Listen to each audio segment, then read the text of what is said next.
Hello welcome to the channel teach note. ഇന്ന് നമ്മൾ discuss ചെയ്യാൻ പോകുന്നത് 8th standard social science invasion and resistance എന്ന ഫസ്റ്റ് ചാപ്റ്ററിലെ 23 തുടങ്ങി 26 വരെയുള്ള പേജുകളിലെ ക്വസ്റ്റൻ ആൻസേഴ്സ് ആണ്. In the previous video we have learned about some of the revolts that took place in India against the British. Today's video we are going to learn about some administrative reforms implemented by the British which led to the 1857 revolt and some of the famous personalities who led the rebellion, then certain limitations and impacts of the revolt. ഓരോന്നും question ആൻസേഴ്സിലൂടെ നമുക്ക് നോക്കാം. So let's move on to the video. Question number 62. Why did historians consider the 1857 revolt as India's first struggle for independence? ചരിത്രകാരന്മാർ 1857 കലാപത്തെ ഇന്ത്യയുടെ ആദ്യത്തെ സ്വാതന്ത്ര്യ സമരമായി കണക്കാക്കുന്നത് എന്തുകൊണ്ട്? Answer: it was the first anti British struggle in which various sections of the society including natives, peasants, artisans, native kings, soldiers and landlords took part. Therefore, historians consider this revolt as India's first struggle for independence. തദ്ദേശീയർ, കർഷകർ, കരകൗശല വിദഗ്ധർ, രാജാക്കന്മാർ, പട്ടാളക്കാർ, ഭൂവുടമകൾ തുടങ്ങി സമൂഹത്തിലെ വിവിധ വിഭാഗങ്ങൾ പങ്കെടുത്ത ആദ്യത്തെ ബ്രിട്ടീഷ് വിരുദ്ധ പോരാട്ടമായിരുന്നു അത്. അതിനാൽ ചരിത്രകാരന്മാർ ഈ കലാപത്തെ ഇന്ത്യയുടെ ആദ്യത്തെ സ്വാതന്ത്ര്യ സമരമായി കണക്കാക്കുന്നു. Next one. Which are the various sections of the society who took part in the rebellion of 1857? 1857 കലാപത്തിൽ പങ്കെടുത്ത സമൂഹത്തിലെ വിവിധ വിഭാഗങ്ങൾ ഏതൊക്കെയാണ്? Answer: natives, peasants, artisans, native kings, soldiers and landlords. തദ്ദേശീയർ, കൃഷിക്കാർ, കരകൗശല വിദഗ്ധർ, തദ്ദേശീയ രാജാക്കന്മാർ, പട്ടാളക്കാർ, ഭൂപ്രഭുക്കൾ. Next question. What could be the factors that forced the various sections of the society to participate in the 1857 rebellion? 1857 കലാപത്തിൽ സമൂഹത്തിലെ വിവിധ വിഭാഗങ്ങളെ പങ്കെടുപ്പിക്കാൻ പ്രേരിപ്പിച്ച ഘടകങ്ങൾ എന്തായിരിക്കാം? Answer: administrative reforms implemented by the British, അതായത് ബ്രിട്ടീഷുകാർ നടപ്പിലാക്കിയ ഭരണ പരിഷ്കാരങ്ങൾ. Dissatisfaction of the Indian soldiers of the East India company with the British, East India കമ്പനിയിലുള്ള ഇന്ത്യൻ സൈനികർക്ക് ബ്രിട്ടീഷുകാരോടുള്ള അതൃപ്തി. Next one. Dissatisfaction of the rulers of princely states who had lost their powers, അധികാരങ്ങൾ നഷ്ടപ്പെട്ട നാട്ടുരാജ്യങ്ങളിലെ രാജാക്കന്മാർക്ക് ബ്രിട്ടീഷുകാരോട് തോന്നിയ അതൃപ്തി. Next one. Name two administrative reforms implemented by the British that led to the 1857 revolt.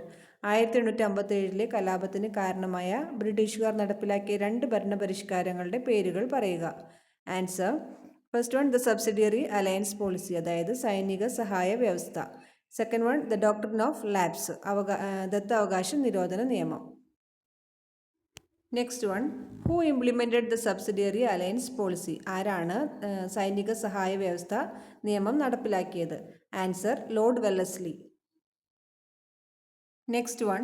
What are the reasons for implementing the subsidiary alliance policy? Subsidiary alliance policy നടപ്പാക്കുന്നതിനുള്ള കാരണങ്ങൾ എന്തൊക്കെയാണ്? Answer: first point, four the expansion of the British empire in India and to strengthen its sovereignty, ഇന്ത്യയിലെ British സാമ്രാജ്യത്തിൻ്റെ വികാസത്തിനും അതിൻ്റെ പരമാധികാരം ശക്തിപ്പെടുത്തുന്നതിനും വേണ്ടിയിട്ട്. Next one.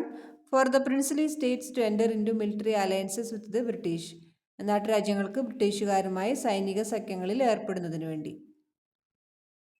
Next one. What are the conditions which princely states had to follow when entering into a military alliance with the British, ബ്രിട്ടീഷുകാരുമായി സൈനിക സഖ്യത്തിൽ ഏർപ്പെടുമ്പോൾ നാട്ടുരാജ്യങ്ങൾ പാലിക്കേണ്ട വ്യവസ്ഥകൾ എന്തൊക്കെയാണ്?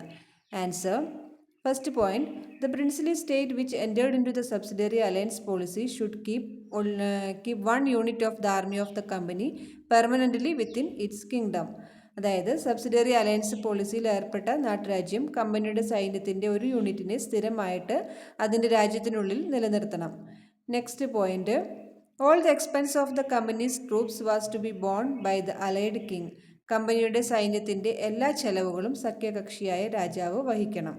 Next. The allied king must not enter into alliances with other European countries without the company's approval, കമ്പനിയുടെ അനുമതിയില്ലാതെ സഖ്യകക്ഷിയായ രാജാവ് മറ്റു യൂറോപ്യൻ രാജ്യങ്ങളുമായിട്ട് സഖ്യത്തിൽ ഏർപ്പെടാൻ പാടില്ല. Next one.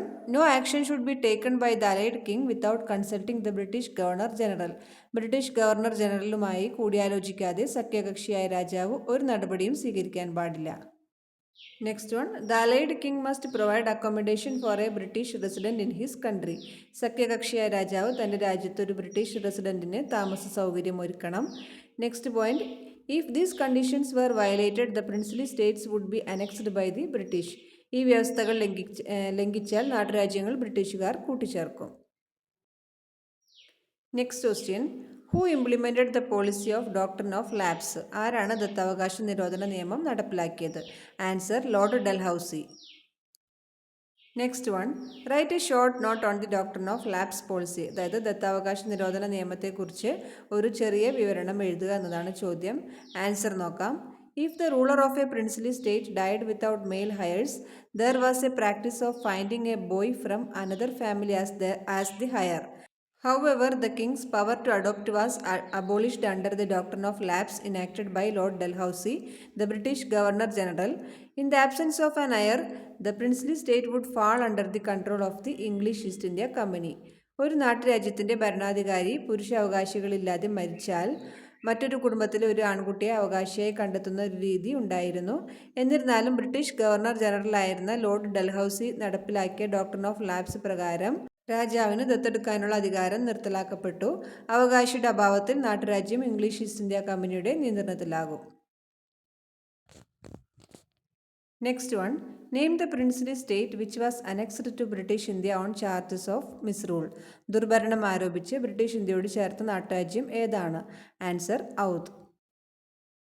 Next question, how did British capture the Indian princely states to the subsidiary alliance policy and the doctrine of lapse? അതായത് സൈനിക സഹായ വ്യവസ്ഥയും ദത്താവകാശ നിരോധന നിയമവും ഉപയോഗിച്ച് ബ്രിട്ടീഷുകാർ ഇന്ത്യൻ നാട്ടുരാജ്യങ്ങൾ പിടിച്ചടക്കിയത് എങ്ങനെ എന്നതാണ് ചോദ്യം. ആൻസർ നോക്കാം.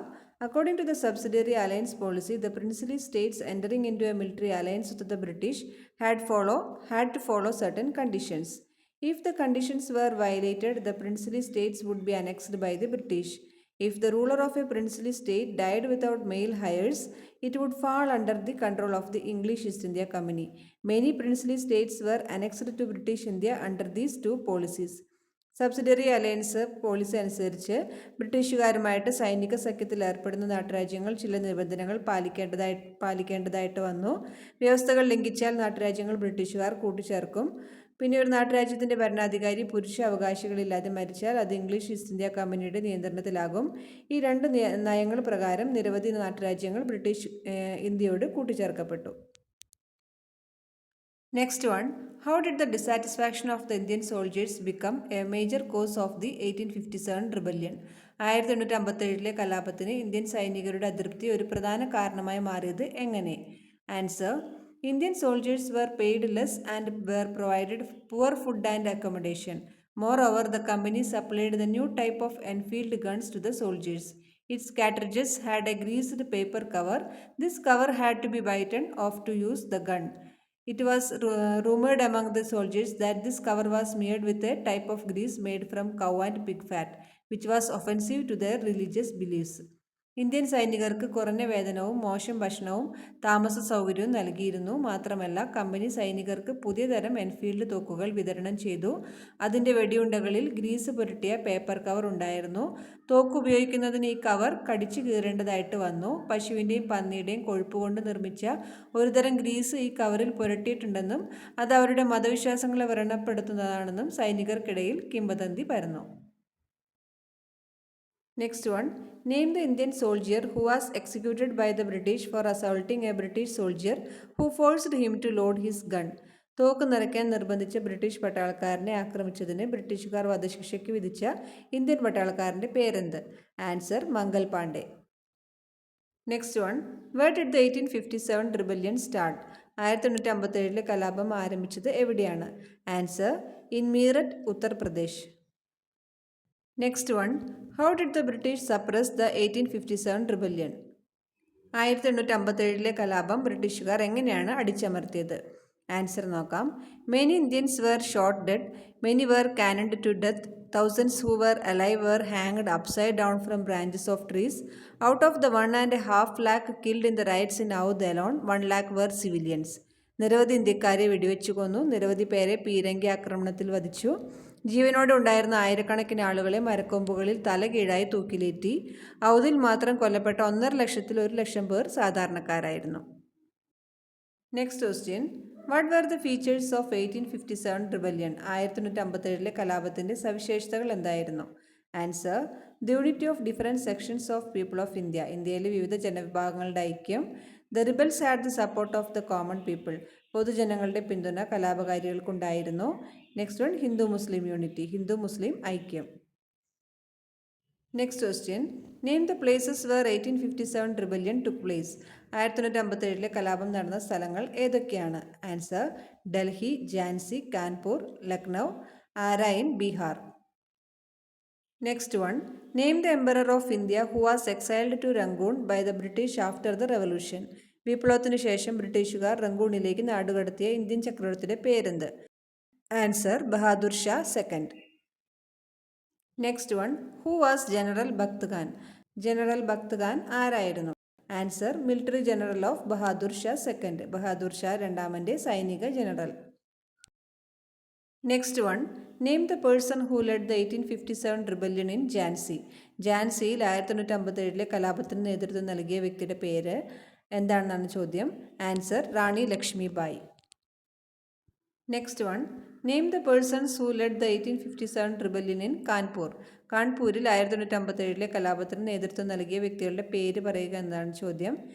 Answer Nana Sahib the ruler of Maratha and his army chief Tantia Tope. Maratha ഭരണാധികാരിയായ നാനാ സാഹിബും അദ്ദേഹത്തിൻ്റെ സേനാനായകനായ താന്ത്യ തോപ്പിയും. Next one where did Begum Hazrat Mahal the ruler of Awadh lead the rebellion. ഔദിലെ ഭരണാധികാരിയായിരുന്ന ബീഗം ഹസ്രത്ത് മഹൽ എവിടെയാണ് കലാപത്തിന് നേതൃത്വം നൽകിയത്? Answer in Lucknow. Next one who was Kunwar Singh. Kunwar Singh ആരായിരുന്നു? Answer the farmer lord of Jagdishpur. ജഗദീഷ്പൂരിലെ കർഷക പ്രഭുവായിരുന്നു Kunwar Singh. Next question what were the limitations of the 1857 rebellion. 1857 കലാപത്തിൻ്റെ പരിമിതികൾ എന്തൊക്കെയായിരുന്നു? Answer the rebellion was confined to a few parts of northern India. കലാപം വടക്കേ ഇന്ത്യയിലെ ഏതാനും ഭാഗങ്ങളിൽ മാത്രമായിട്ട് ഒതുങ്ങി. The rebellion had no organised leadership. കലാപത്തിന് സംഘടിത നേതൃത്വം ഉണ്ടായിരുന്നില്ല. The company army had more improvised military and organisational skills than the mutinies. അതായത് കമ്പനി സൈന്യത്തിന് കലാപകാരികളെക്കാൾ മെച്ചപ്പെട്ട സൈനിക സംഘടനാ വൈദഗ്ധ്യം ഉണ്ടായിരുന്നു. The middle class in India generally did not support the rebellion. ഇന്ത്യയിലെ മധ്യവർഗം പൊതുവെ കലാപത്തെ പിന്തുണച്ചിരുന്നില്ല. A section of princely rulers abstained from the rebellion. നാട്ടുരാജാക്കന്മാരിൽ ഒരു വിഭാഗം കലാപത്തിൽ നിന്ന് വിട്ടുനിന്നു. Next one what were the impacts of 1857 revolt in Indian history. 1857 വിപ്ലവം ഇന്ത്യൻ ചരിത്രത്തിൽ ചെലുത്തിയ സ്വാധീനം എന്തായിരുന്നു? Answer the English East India company's rule in India ended. ഇന്ത്യയിലെ ഇംഗ്ലീഷ് ഈസ്റ്റ് ഇന്ത്യ കമ്പനിയുടെ ഭരണം അവസാനിച്ചു. The administration of India came under the direct control of the British queen. ഇന്ത്യയുടെ ഭരണം ബ്രിട്ടീഷ് രാജ്ഞിയുടെ നേരിട്ടുള്ള നിയന്ത്രണത്തിലായി. The position of governor general was replaced by viceroy. Governor general സ്ഥാനം എന്നതിന് പകരം വൈസ്രോയി എന്ന സ്ഥാനം നിലവിൽ വന്നു. Then it inspired India's later national movements. ഇന്ത്യയുടെ പിൽക്കാല ദേശീയ പ്രസ്ഥാനങ്ങൾക്ക് ഇത് പ്രചോദനമായി. So that's all today's video. അപ്പോൾ നമ്മുടെ ചാപ്റ്റർ ഫസ്റ്റ് കംപ്ലീറ്റ് ആയിരിക്കുകയാണ്.